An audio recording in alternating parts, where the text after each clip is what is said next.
Zdaj je pa na vrsti še naše zadnje predavanje v tem sklopu. Tokrat k besedi vabim Mitja Pugla iz podjetja Komland. Mitja Pugl je leta 2011 diplomiral iz računalništva in matematike na Univerzi v Ljubljani in se kmalu zatem zaposlil v podjetju Komland kot razvijalec na področju računalniškega vida. Zadnje leto pa opravlja funkcijo vodja razvoja. V omenjenem podjetju se že nekaj let ukvarjajo z razvojem pripomočka za navigacijo slepih in slabovidnih, zato bo v okviru predavanja Mitja Pugl predstavil trenutno stanje tehnologije, kjer mora še napredovati in kje vse se skrivajo izzivi pri naslavljanju tega problema. Izvolite. Torej, lep pozdrav, hvala za prijazen napovednik. Prihajam iz podjetja Komland in bi v bistvu rad predstavil nekatere izkušnje z področja navigacije slepih in slabovidnih, ki smo jih pridobili v zadnjih letih. Žal nimam tukaj nekega produkta, ki bi vam ga lahko dal v roke, imam pa en kup enih, ko bi rekel, informacij o izzivih, s katerimi se soočamo na tem področju in tudi mogoče malo pogleda v prihodnost. Večino dela, o katerem bom govoril, smo opravili v okviru dveh projektov. Oba projekta sta sofinancirana strani Evropske unije in Slovenije, v bistvu različnih ministrstev. Prvi projekt je ELIS, mogoče ste nekateri za njega že slišali. Gre za, v bistvu v okviru tega projekta smo mi poskušali narediti z obstoječo tehnologijo, kar se da dober pripomoček za navigacijo slepih in slabovidnih. Bom tudi potem pozneje demonstriral, kako daleč smo prišli, pa kje so še vedno neke težave. Moram tudi povedati, da je v ta projekt vključena tudi Zveza slepih in slabovidnih in sicer kot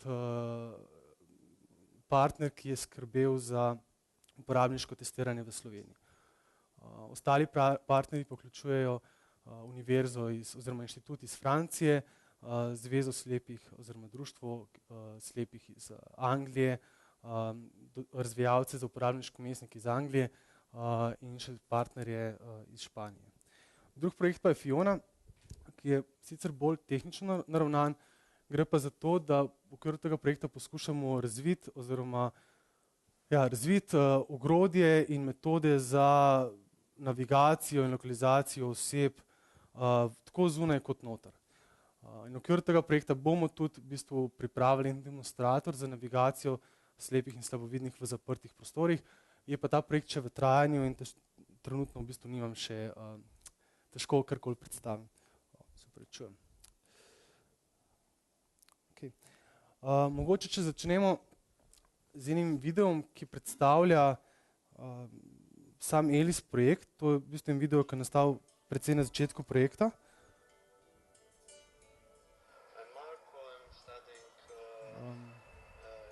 A se tole sliši?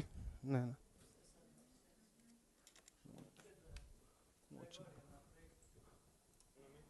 A je tako boljše? Boljše? Jaz sem pišem Tadeja Vertnik, stara sem 66 let, zdaj sem upokojenka. Od 3. leta naprej do 20. sem bila slabovidna, točno slabovidna, nakar se pa je šel viter vidno navzdol. It was a really big challenge for me to learn how to orientate myself as a blind person in urban environment.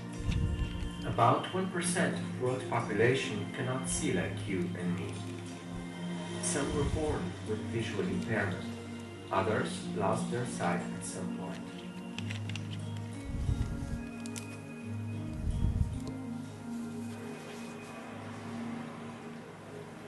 When blind people leave safety of their homes, they're bound to face many difficulties, like obstacles which can't be detected by white cane or open spaces without tactile markings.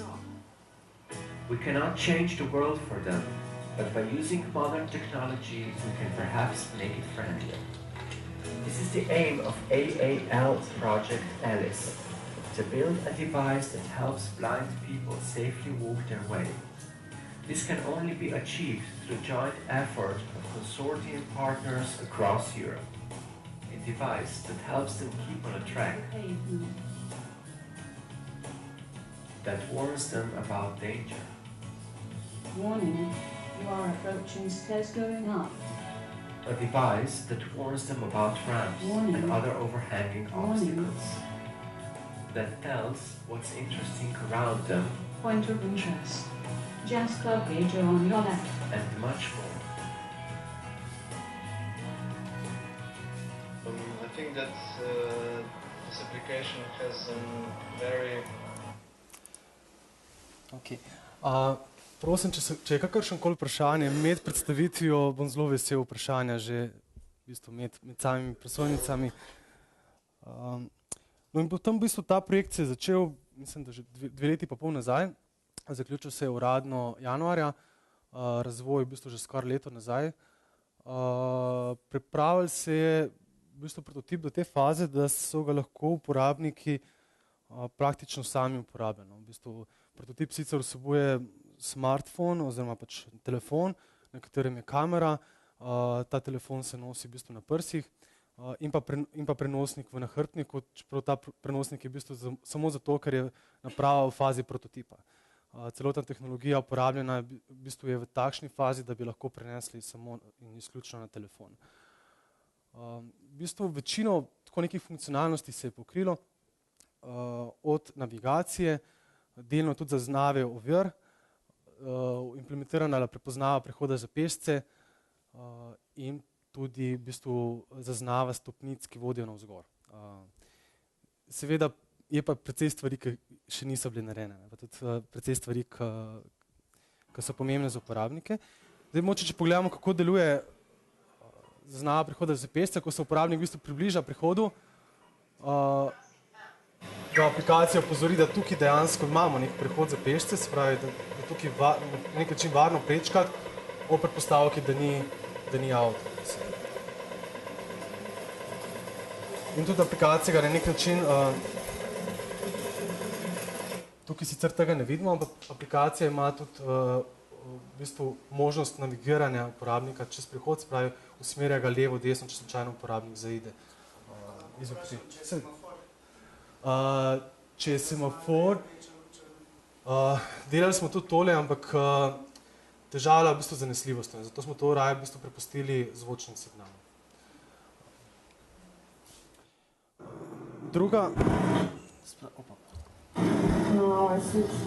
Drugi video, ki bi ga rad pokazal, pa v bistvu dejansko delovanje sistema z vidika uporabnika.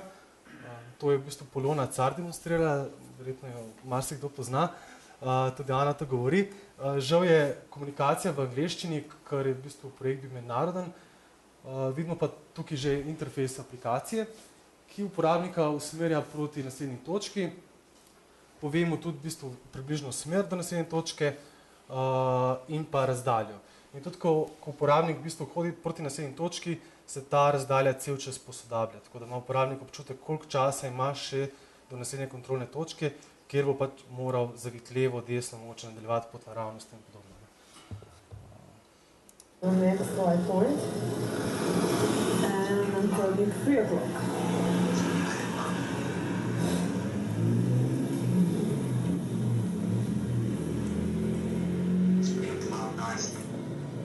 Osemit 17 metrov. Smer 12. Smer 1. 67 metrov.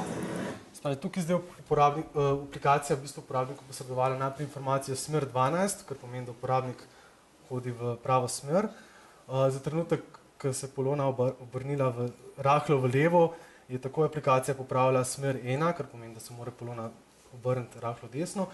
In pozneje je tudi aplikacija opozorila do naslednje kontrolne točke 36 metrov. In to, da v bistvu uporabniku potem občutek, kakšno razdaljo moraš prehoditi.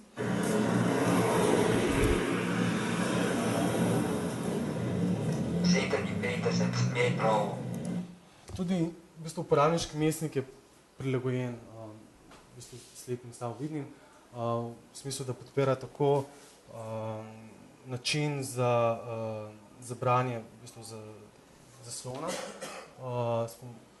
in talkback na Androidu, ne vem točno, kako je to na iOS-u in na drugih napravah, kot tudi, da so v bistvu barve prilagojene za slabo vidno.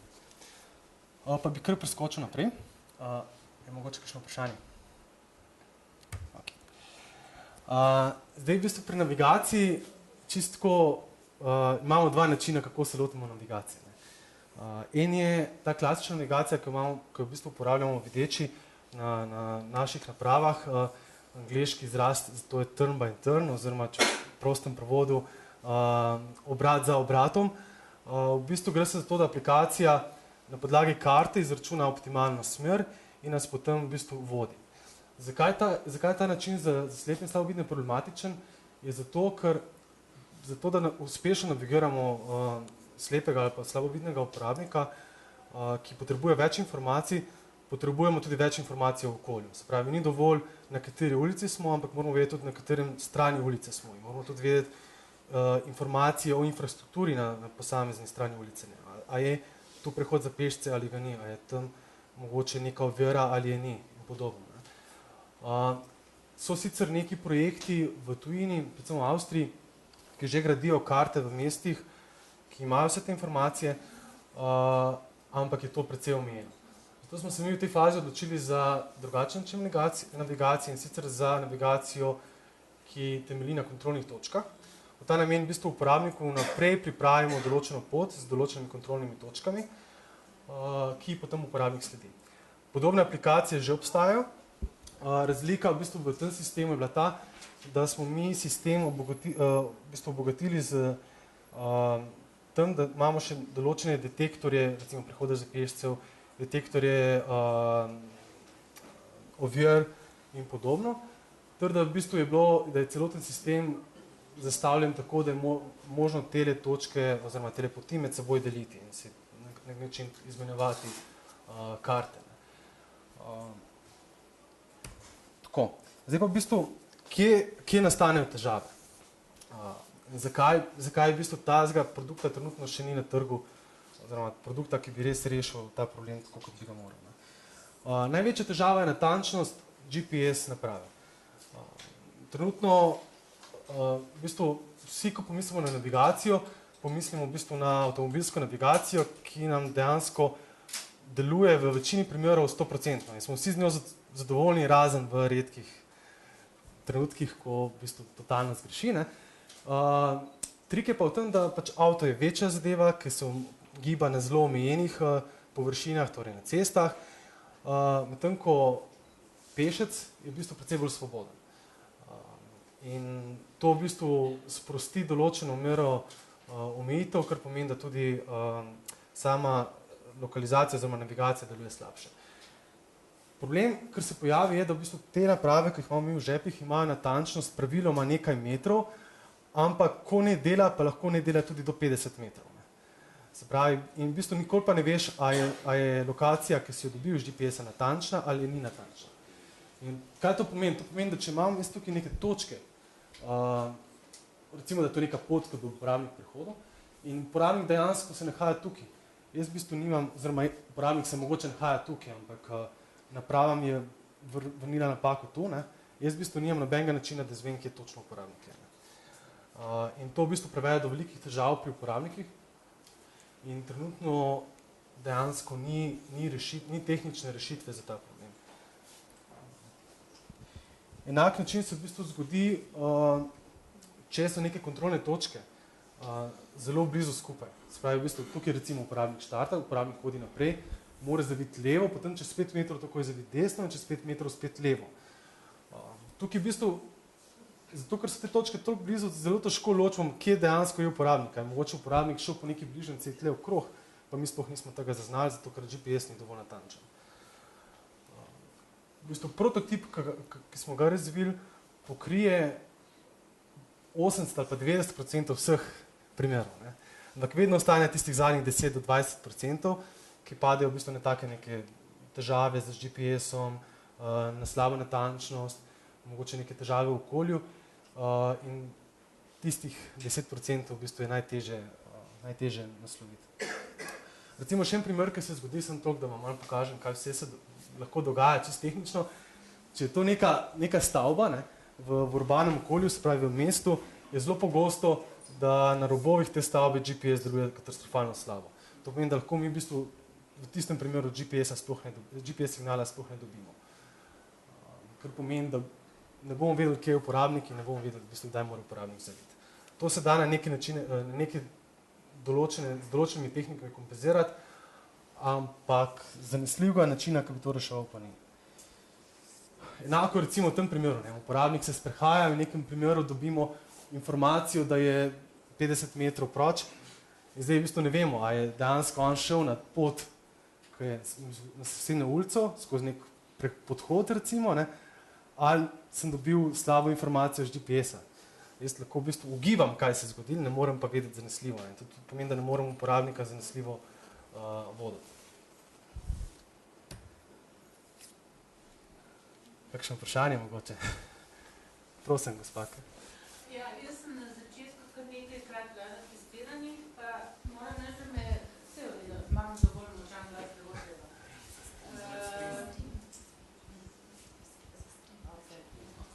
Sredo, hvala. Nekajkrat sem bila na začetku na testiranjih, ampak potem me je pa par stvari zmotilo. Da naprava, recimo, navigacija te ni upozorila, to se pravi na nenadne spremembe, ali so to bila gradbena dela. To so stvari namreč, ki se jih slepi najbolj bojimo. Tista običajna pot, ki jo poznamo, je nekako že v naši glavi, v bistvu, ampak ko pa pride do nekih lukenj na cesti, iznenadnih, tega se najbolj bojimo in tega ta naprava takrat ni opozarjala. Zdaj ne vem, a je na tem področju že kakšen napredek. Poleg tega recimo 50 metrov, kaj to pomeni za slepega mogoče, ki nikoli ni videl. Mogoče si jaz, ki sem nekoč videla to razdaljo, lažje predstavljam, kot oseba, ki nikoli v življenju ni videla. Te zadeve mislim, da so precej tako nedefinirane. Poleg tega, takrat je bilo rečeno, da tudi na stopnice navzdol, recimo, naprave niso zaznavale, a ne, ker stopnice navzdol pa vemo, da so za slepe precej bolj nevarne kot stopnice navzgor, ne. Na koncu me je pa še ena zadeva zelo zmotila, lociranje tega mobilnika na pač področju prsnega koša, v bližini srca. Gre, ne vem, za sevanje, mislim, vprašanje sevanja. Tako da to bi prosila, če se da kaj pojasniti. Ok, hvala za vprašanja, vsa zelo odlična in zelo na mestu. Upam, da sem vseh spomnil. Mislim, da smo imeli 4 vprašanja. Prvo je v bistvu zaznava nenapovedanih dogodkov v okolju, se pravi v bistvu nekih gradenj in tako naprej. To v bistvu naprava težko zazna. Vi ste v bistvu, če prav razumem, bila vključena samo na začetku projekta. Zadnje verzije so bile precej boljše, tudi v smislu zaznave ovir. Seveda pa stanje tehnologije dan danes v bistvu ni toliko napredno, da bi v bistvu bilo sposobno razumevati okolje do te mere, kot ga razumeva človek. Enostavno je tale preskok med tehnologijo, ki imamo danes, pa tehnologijo, ki je potrebna, da bi popolnoma razumevali okolje, je prevelik trenutno še. In v bistvu namen projekta je bil tudi ugotoviti, kakšno je razhajanje točno med tem, kar uporabnik potrebuje, pa tem, kar trenutno je na voljo. So pa premiki v to smer. Zelo veliki, tako v raziskovalnem, kot tudi v komercialnem področju. Kar se tiče nošnje aparata, zdaj glede sevanja težko komentiram, ker so zelo različne študije, pa večina jih pravi, da to ni neka težava. Je bil v bistvu pa tale naprava je bila nekoliko daljena od trupa, ne, spravi, ni bila čist ob telesu, ampak bila 15 cm od telesa. Je pa to tudi pomislek tudi zaradi stigmatizacije uporabnika. Mislim, da ste omenila še stopnice navzdol, stopnice navzdol, ja. To je v bistvu, zakaj tega ni, to bilo sicer na nek način tehnično možno narediti, tudi zaznati luknje v tleh, ampak bi zato potrebovali dodatne senzorje na telesu, ki bi to zaznavali. Mi se v bistvu v tem projektu za to nismo odločili, ker enostavno ni bilo dovolj virov, ni bilo dovolj časa, da bi še to izpeljali. Zaznava v bistvu nekih ovir navzdol bi bila teoretično bi bila možna. Ne predstavljam si pa točno, ali bi bila možna v okviru nekega pametnega telefona. Verjetno bi zato potrebovali neko ločeno napravo.